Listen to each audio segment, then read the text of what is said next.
What is going on, guys? It is Wrestlelamia here, back with another video. Bray Wyatt has finally returned and was scheduled for last night's Smackdown, which may be reason enough for fans to tune in. However, there's also a fatal four-way match to determine the number one contender for the Intercontinental Championship. Join us now as we look at this week's edition of Smackdown, as well as the wildest news stories and rumors you need to know, including what the Wyatt6 really are, has Liv Morgan cracked, Sasha Banks' new look, and much more. Be sure to subscribe and hit that notification bell for daily wrestling videos, and follow us on Facebook for exclusive lists. Also check out Wrestlelamia.co.uk and our non-wrestling channel, Incredible. Now, as always, we won't recap the matches, but look at the good, the bad, and the downright ugly. As always, we start off with the good as number one, everybody hates Jay. The saga continues. We've said it here before and we'll say it again. Who needs Roman Reigns on Smackdown when you've got Honorary Sami Zayn providing non-stop entertainment as an in-ring competitor and on the mic? Zayn's amazing ability to annoy Jey Uso and get everyone else to harass him has made for tremendous television. Last night's Kofi vs Sami Zayn was excellent, but the best part was Jey Uso trying to claim credit for Sami's win, credit Jey clearly deserved. However, even Solo Sikoa was unwilling to show any respect for his brother, making the storyline all the more fun. Number 2, LA Knight looking good. LA Knight is off to a great start. While the win over Mansoor isn't exactly impressive, it's encouraging to see LA Knight finally get a chance to work on his own. The Max Dupree character wasn't bad, but Triple H obviously sees more value in restoring the NXT character.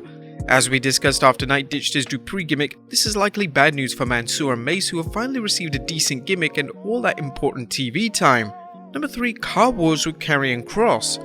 And don't press Drew McIntyre off. That's the takeaway Karrion Kross had to have after McIntyre played Car Wars, crashing a vehicle into Kross's vehicle and then proceeding to even attack him after he was dazed.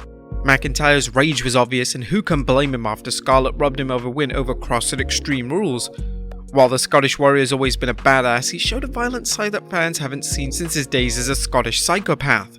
McIntyre's willingness to take out Kross and Scarlett suggests the crazy couple only have themselves to blame for unleashing a monster and for whatever happens to them. This segment was an effective way for McIntyre to get his momentum back after dropping a match to Kross and setting up their next bout.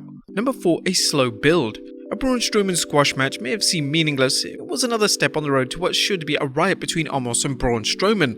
It's encouraging to see that the WWE isn't wasting Braun Strowman's return by putting him into a program with someone far below his weight class, and while some fans may have been amused by the Monster Among Men's feud with Sami Zayn on Saturday Night Live actors, Strowman is best used in slobber knockers such as past brawls with Roman Reigns, Brock Lesnar and Bobby Lashley. An Omos vs Strowman series needs to be booked carefully if the WWE has any future plans for the Nigerian giant, and we are hearing there are plans to have them face off at Crown Jewel. Omos needs to be protected, as does Strowman, so the WWE should book these two in matches where a pinfall or submission isn't necessary. If the WWE can do this, an Omos vs Strowman series could last well into early 2023, reminding the fans what a monster Strowman is and how dangerous Omos on MVP can be. Number 5, Bray Wyatt's poignant promo. Bray Wyatt's poignant promo was a clever way for Bray to briefly break character and thank the fans for their support while also providing a transition into his new character. It's been so long since Wyatt's been able to address the fans and share his thoughts on his ill-fated final months in the WWE without going into too much detail. At the same time, the WWE used this segment to lead into the storyline that Bray is becoming someone even more different than before. Despite its brevity, this was well done. Unlike Bray's so-called appearance on Raw, it wasn't false advertising. And Rey on Smackdown. Rey Mysterio on Smackdown? We can't think of far worse uses for the Master of the 619, as he's a welcome addition to the Blue brand. What's brilliant about this move is that it continues the subplot of how much Rey Mysterio will put up before he finally decides to wrestle his son Dominic, regardless of how much he loves him. There's no telling how long Rey will be able to wrestle on the Blue brand before Dominic and the rest of the Judgment Day decide to make life miserable for him. While it's likely the WWE is going to let the Judgment Day focus on a feud with the OC, especially since Survivor Series and more importantly War Games is coming, you can be certain Rey will be wrestling Dominic by WrestleMania 39. The bad. Number 1, WWE uses Wyatt to anchor kind of average show, as the WWE is already showing signs that it's over-leveraging Bray Wyatt. As we noted in our analysis of this week's Raw, the WWE is wise not to overexpose Wyatt. At the same time, the WWE announcing Wyatt's appearance on Raw and subsequent bait and switch was a bad move. Another bad move is how the WWE seemed to book Smackdown with a soft, if not outright weak show, almost as if it felt fans would stay tuned to watch Wyatt regardless of what was on the undercard. This is never wise, and while it may have worked in the ratings this week, it's unlikely to work more than once. Number 2, Damage Control vs Shotzi and Raquel already old? Raquel Rodriguez and Shotzi have quickly gelled into a tag team, but the two are never going to get far if they keep wrestling Damage Control. The WWE's decision to push Damage Control on Raw and SmackDown shows the WWE has faith in Bayley, Dakota Kai and Io Sky. However, you're only as good as your opponents. Damage Control beating these stars every week does nothing for them and hurts Rodriguez and Shotzi. Number 3, isn't Sonya supposed to be on NXT? Now, while we're intrigued by Liv Morgan's new attitude, why did Morgan need to attack Sonya Deville? Deville has been booked so poorly on the main roster that we're happy to see on NXT earlier this week because it's a second chance for Deville to get over. But instead she randomly showed up on SmackDown merely to talk trash and serve as a prop for Liv Morgan's road to madness. There was nothing downright ugly, but it was maybe an average show. As good as it was to see Rey Mysterio, his fatal 4-way win suggests the WWE is feeding Gunther another win over a named opponent to elevate him. There's nothing wrong with this, but it was a bit obvious and further evidence that SmackDown doesn't get the same effort as Raw when it comes to creative. What do you guys think of SmackDown this week? Let us know in the comments down below. Now let's move on to the news.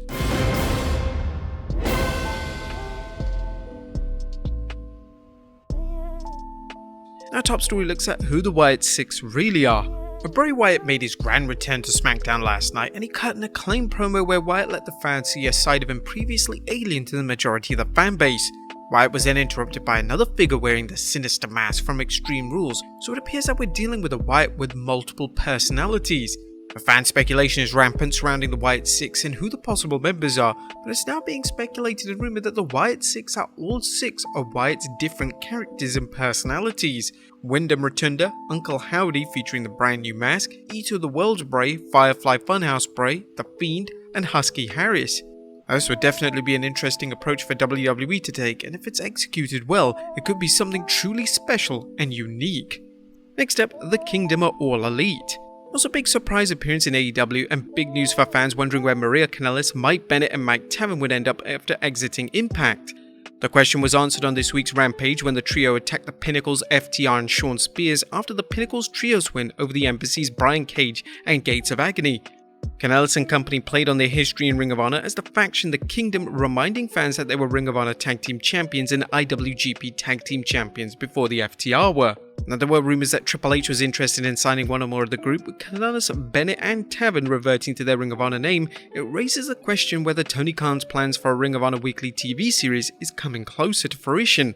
It's difficult to imagine AEW being able to support any additional wrestlers on its roster, but Ring of Honor is another story.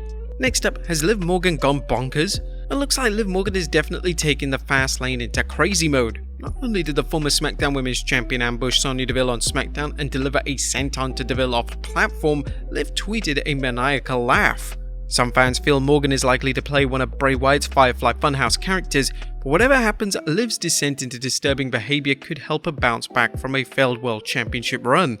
Speaking of Liv, she's set to appear in the upcoming episode of USA's Chucky series. Morgan spoke to the USA Network about this, saying, "I feel like I turned into a horror buff as I got older, but I've been a fan of the Child's Play franchise my entire life. I've seen every movie and season 1 of Chucky was something that I just loved. My fandom for Chucky runs very, very deep. I have like 3 Chucky dolls in my home." And finally, Sasha Banks' new look. Last but not least, while the WWE Universe waits to see whether Sasha Banks and or Naomi are returning to WWE, Sasha continues to strike a pose in the fashion industry. Banks posted pictures to her Instagram account revealing yet another new look, this time showing off striking red hair. What do you guys think of this look? Should she return with this look? Let us know in the comments down below, and I'll see you next time with some more wrestling content.